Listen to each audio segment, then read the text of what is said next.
Welcome to the HR Huddle podcast, presented by Sapient Insights Group, the ultimate resource for all things HR. It's time to get in the huddle.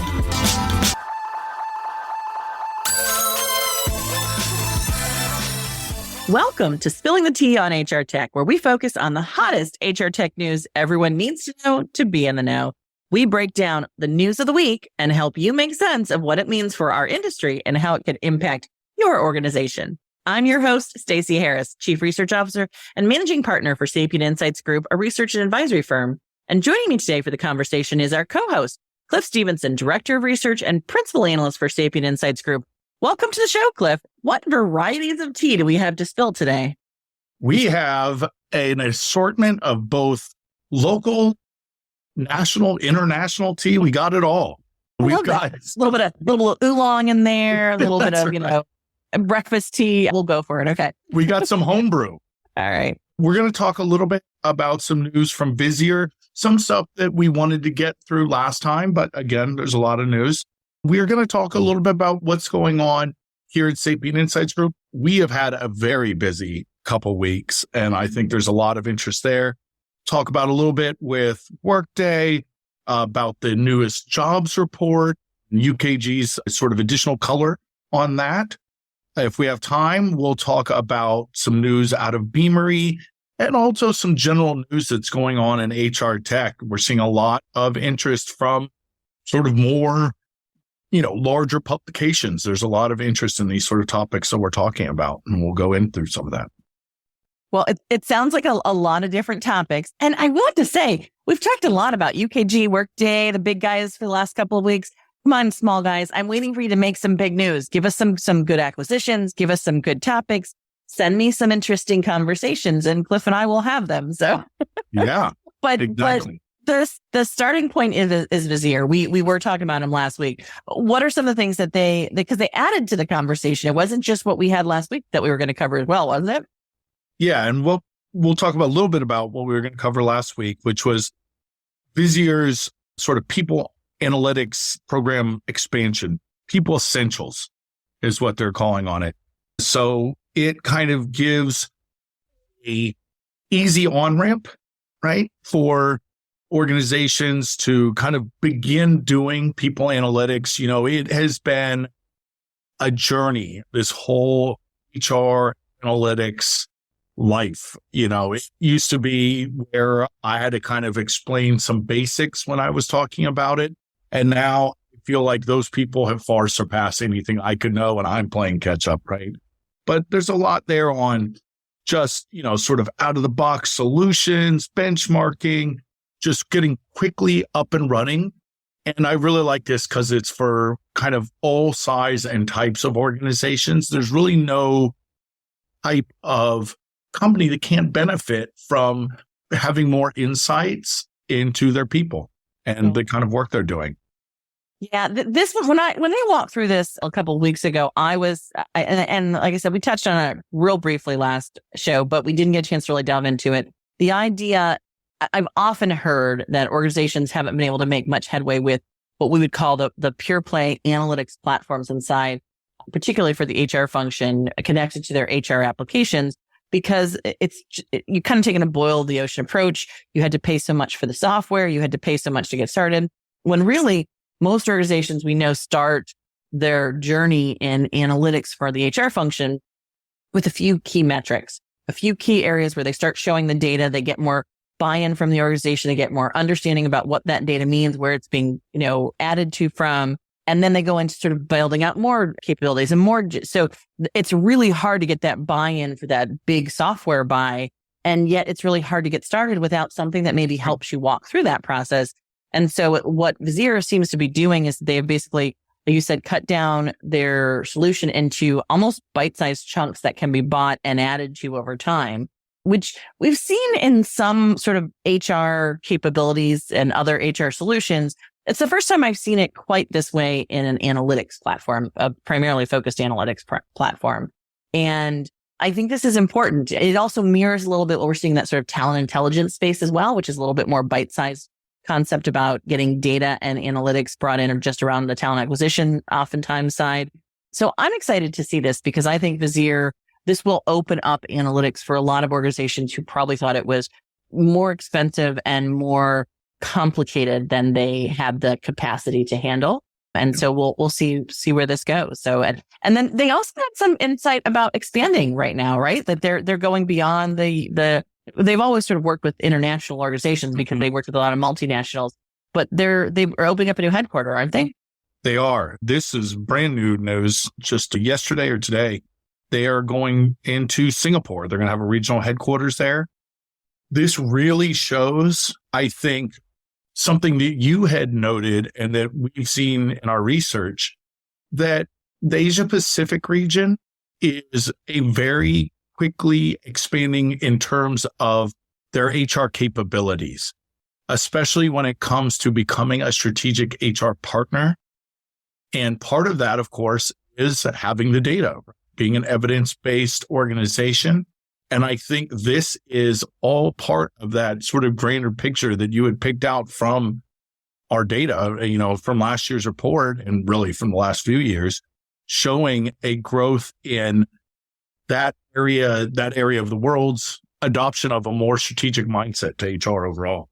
Yeah. If you look at just the one question we asked every year about the perception of strategic HR functions, there is no doubt the Asia Pacific market in general had the lowest overall percentage of organizations who felt they were viewed as strategic HR partners.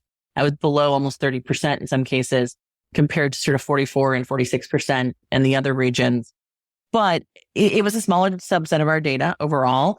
And to your point, I think we're definitely seeing interest in being more strategic and definitely a lot more focus on the data as part of that conversation instead of the processes. And it's always that question of which came first, the chicken or the egg, right? Do you get the process right? Do you get the systems right? Do you get the metrics right? And we've all seen this start in different ways. But I will say that I know when I first started out in HR, it was very much a process-focused conversation. Metrics and outcomes was the secondary piece, right? I think, it'll be interesting to see how quickly the Asia Pacific market can ramp up the conversation around HR if they start from a metrics and an outcomes conversation side, right? Instead of the process side. Does it change the maturity increase, the rapidly increasing percentage of more mature and viewed as strategic HR functions. So I'm excited to see it and not surprised that Visier is heading in this direction because we're also seeing same sort of interest from the large enterprise ERPs, and Visier definitely is, much more sort of aligned with a lot of that thinking, I think, in many cases. So really excited to see it go there. Yeah. And actually, that's a good segue. I had mentioned some of that home brew. So let's talk about that because we were talking about our data. And the big news out of Sapient Insights Group, I can't do a drum roll, but we can imagine one, is that we had our public launch just last Wednesday. If you, as a listener, you've been listening to us for a long time, or even if it's your first show, that's a format. We're talking to you, but now we'd like you to talk back to us. It's our time to listen. If you're one of the listeners of the show, then you have valuable insights into this world. I'm sure of it. So if you look in the show notes of this podcast, wherever you receive it, you will see a link. You will also be able to find it on our website, but it's probably easiest to go into the show notes and find that.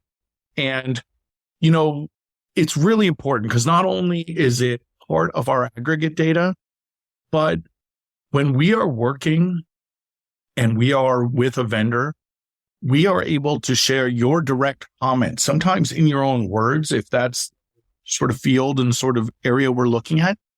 And that literally gives them a chance to see and to hear in their own words what's going on and what sort of changes they need to make. And of course, that's all anonymous, I should say, just in aggregate and, when it's just one-on-one.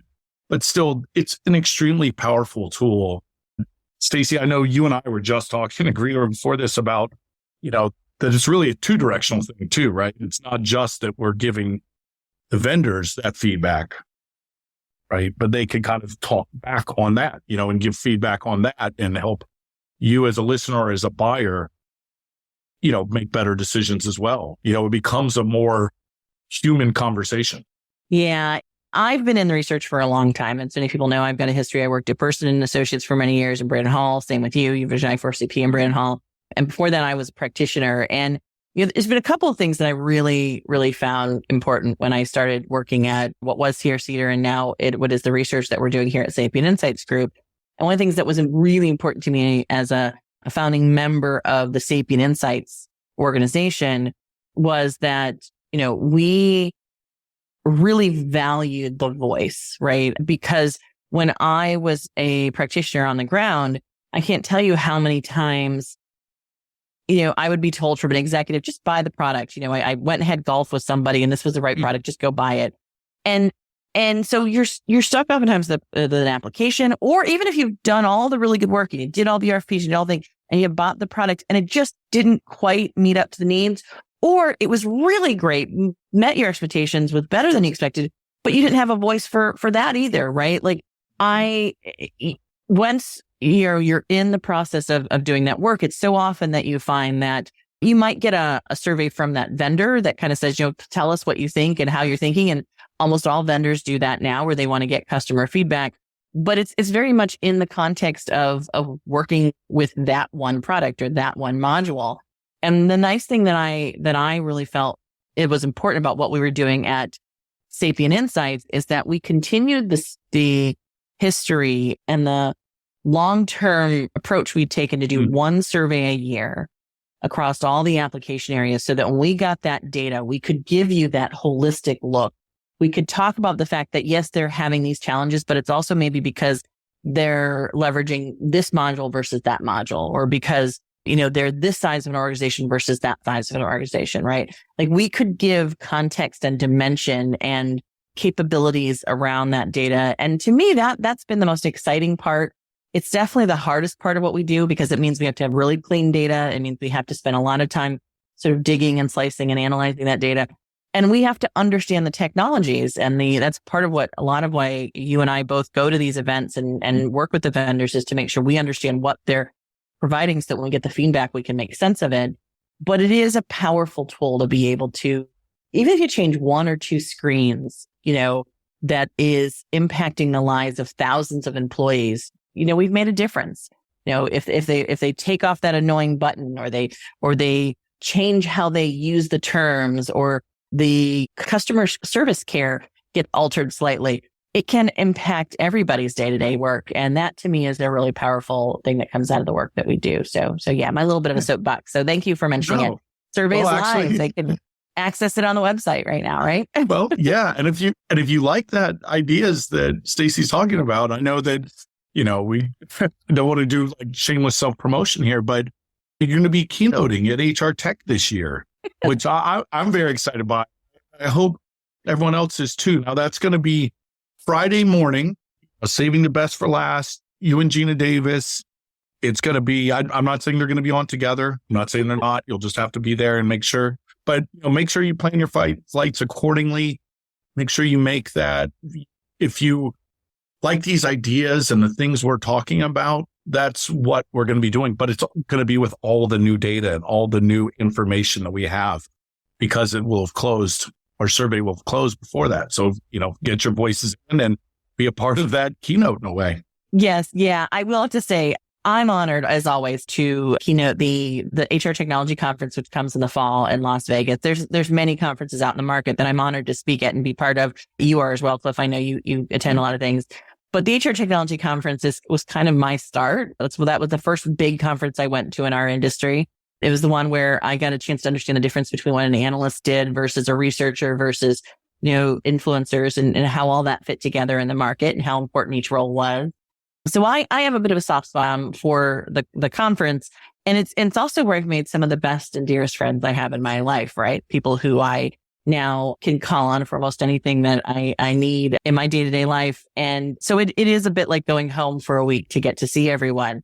But I will say, my kids have rarely think that I'm cool. They rarely are excited about the work that I do. They understand it completely. They get the impact of it, but it's not as cool as, my son's absolutely thrilled. I have a friend who's got a chef as their parent is. And he's like, that's an awesome job. I'm like, you could do that too.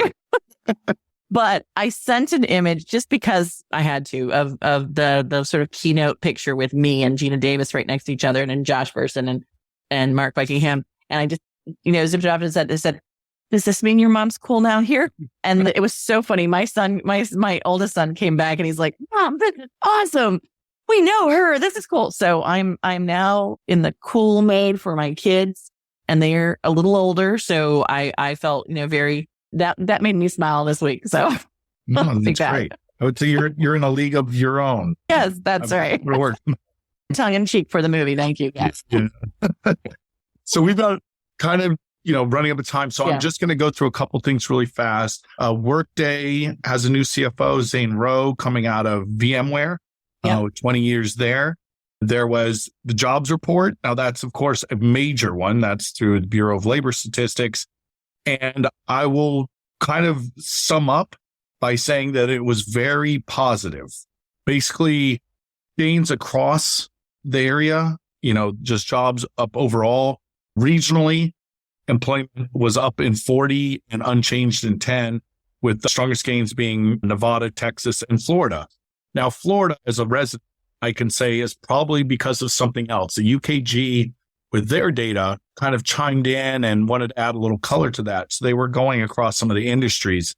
And the retail, food service, and hospitality is one of the strongest gains, along with healthcare, which makes sense in Florida, right? That's a large part of what we do is hospitality and service industry, especially in the regions I'm at. So that makes sense. That may be still kind of rebounding, but it's also because we're seeing some seasonal jobs coming in early. And that makes sense. But, overall, I'd just like to say, that's great news. We heard so much, let's say, doom and gloom, but concern, worry about layoffs. And we know people who've been laid off, right? Like I had 3 or 4 friends who've just recently reached out to me and said, they got their notices in the last couple of weeks. So we know it's definitely a softening market, but maybe it's in different areas and industries, and it might not be as big as it feels. It always feels bigger when it's personal, right? Exactly. And then, of course, because this is just a feature, this is the sugar or cream that we put in the tea here. We have to talk about AI. That's just the nature of the flavor that's popular right now, right? So Beamery, like the French vanilla of there we right go. Now, right? Yeah, it's like the pumpkin spice. It's hot. Yeah. That's a coffee one. But anyway, so Beamery, the hiring platform, they have a lot of AI features that they've added in, including predictive insights, a talent match that comes from their AI, helps shortlisting, that type of thing that we've seen. But, they were being very careful about how it's deployed.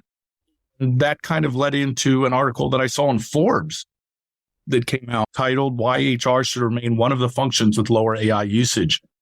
And what I really found most fascinating about this is that the article is great, actually gives some recommendations, which you don't always see in news, right? They're just kind of reporting the news. But the recommendations were be transparent with employees about AI, how AI tools are used. Great. We always say that.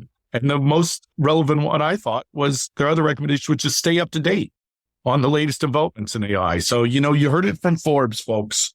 This is part of the process, right? Is just knowing what's going on. I know we kind of talk about that a lot, but I do think it's important for all of us to have that conversation because, again, Stacey and I were talking before about, I think there's a bit of fear mongering.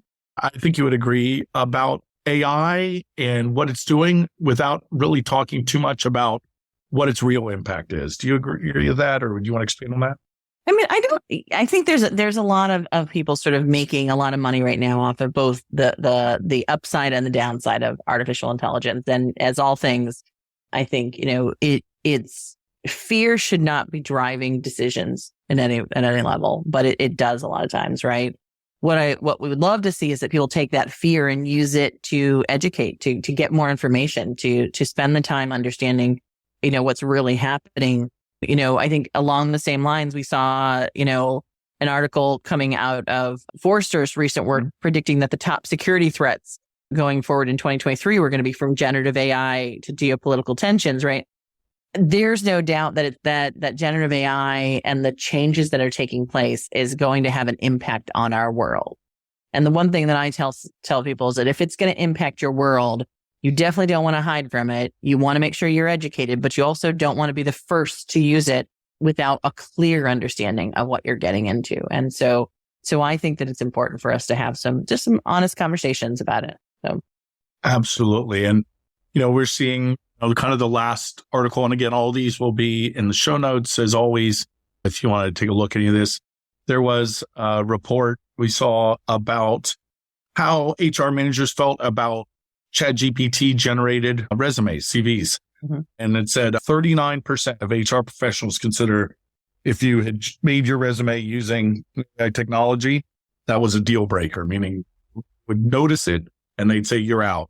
So again, I'm not sure that's right or wrong, but I do think it goes to what you just said, Stacey. That may be based out of fear, a reactive sort of thing that's happening because of all the stories. And I think instead, being knowledgeable, being transparent, that may help you make more informed decisions rather than gut decisions just based on how you may or may not feel about AI. And so I think it's a conversation we'll keep having. As long as people are interested, we'll keep talking about it. Yeah. And if you're really kind of wanting to understand sort of the different ways you could look at generative AI and ChatGPT and all that through the lens of someone who's having a day-to-day impact on it, there's a friend of mine. Her name is Sarah Griesenbach. She basically does a B2B writing classes and program, right? So directly is impacting her right now, and is the idea that, that the ChatGPT could be replacing her job because is it teaching people how to write better, right? And she put, I think, what was a great post today, and I thought, well, this is the crux of it, right? Is AI ChatGPT a new brush for the artist or a new printing machine for the publisher? And her conversation was around the fact that all she's hearing is people talking about how it is so much more about a publishing tool. But if you're an artist and it will help you move your art further, there's so much power in it too. And we're spending so much time talking about the fear of the publishing and not about the fear of the opportunity of moving your art forward. So I do think that, you have to have those lenses on when you're looking at this. And so just if you want a different perspective on it, maybe through the eyes of someone who's being impacted on a day-to-day basis right now, Sarah's got some great insight on it. So I'll do a plug for her. I love it. I think that's wonderful. I know we're kind of out of time, but, as always, Stacey will talk about, how you can reach us, but we'd love to hear from you and anyone that's being impacted. And we'll kind of see how everyone feels about all of this, because it's a big topic, but it can be very exciting too, in a good way. Yeah, very much so. Yeah. And again, our goal here every 2 weeks between this, our whole HR huddle program is to bring you both the news that is up to date and gives you something that you can sort of share and put into context in the world that you're in, but also with our HR We Have a Problem, our sister podcast that Terry Zipper runs, where we're doing regular conversations with people who are in the midst of either doing the work or being part of the work. The goal here is to basically answer some questions you have every week with some of these. Please send us information and details and questions you might have.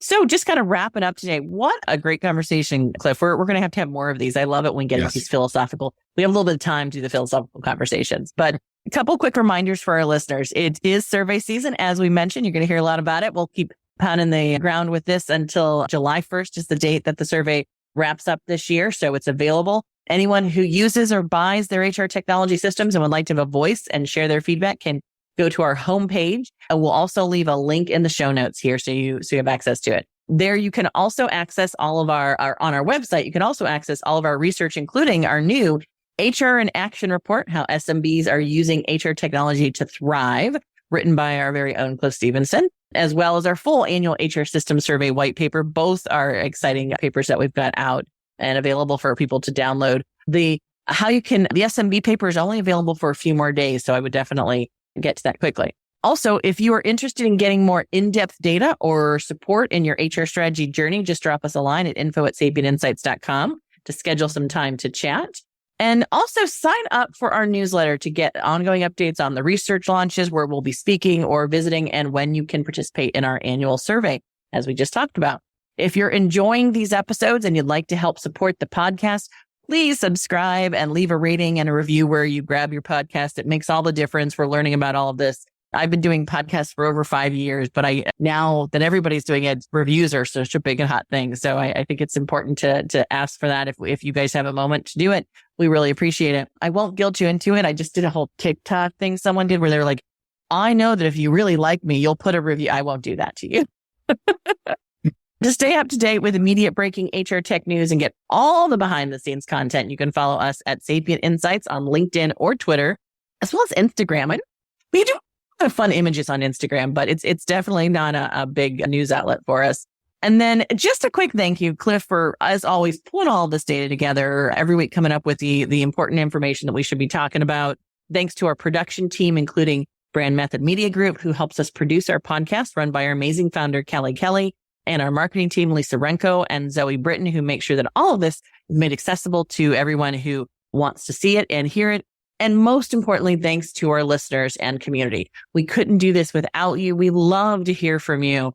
And really, this is all about helping give you guys the details you need to make the business decisions that are important to you.